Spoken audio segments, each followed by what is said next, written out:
If you're in the market right now looking for a pocket camera to do primarily video, but also a little bit of stills, and you're online right now and you're trying to decide between the Sony ZV-1 and the Canon G7X Mark III, or you have a Canon G7X Mark II like I do right here. This isn't the 3, this is the 2, and you're thinking, oh, should I upgrade to the G7X Mark III to get 4K, or should I get the ZV-1?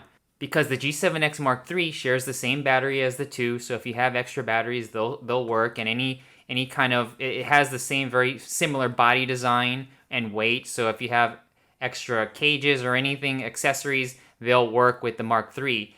And you're debating which one you should get.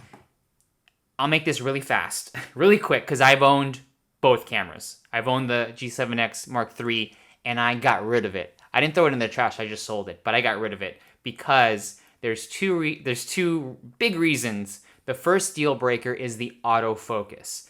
If you're doing a lot of selfie videos, or you're not using a lot of manual focus, these smaller cameras, you can do manual focus, but they're designed for autofocus.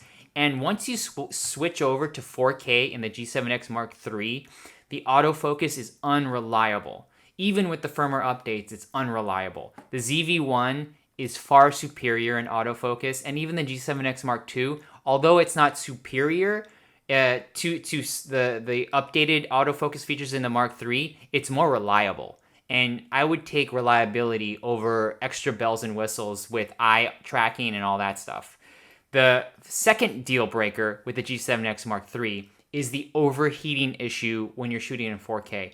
I got really fed up with using the G7X Mark III for long periods of video recording, and I would get overheating.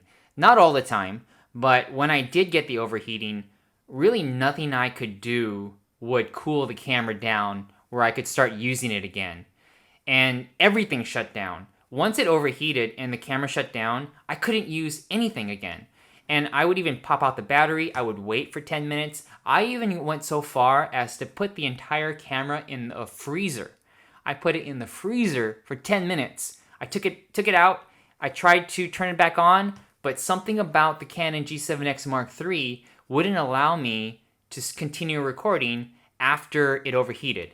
With the Sony ZV-1, you will see overheating warnings, and it does get warm, but you could disable the camera from actually shutting down. And you can record unlimited video recording. There's no limitations to the video 4K record times. Whereas the G7X Mark III, you were capped off at a certain time. I forgot how long. I think it might have been 15 minutes or maybe 30. But even if you got up to that point, it would overheat in certain conditions. And for me, I was just shooting in a room and it would overheat. I wasn't outside. I wasn't on a tropical island.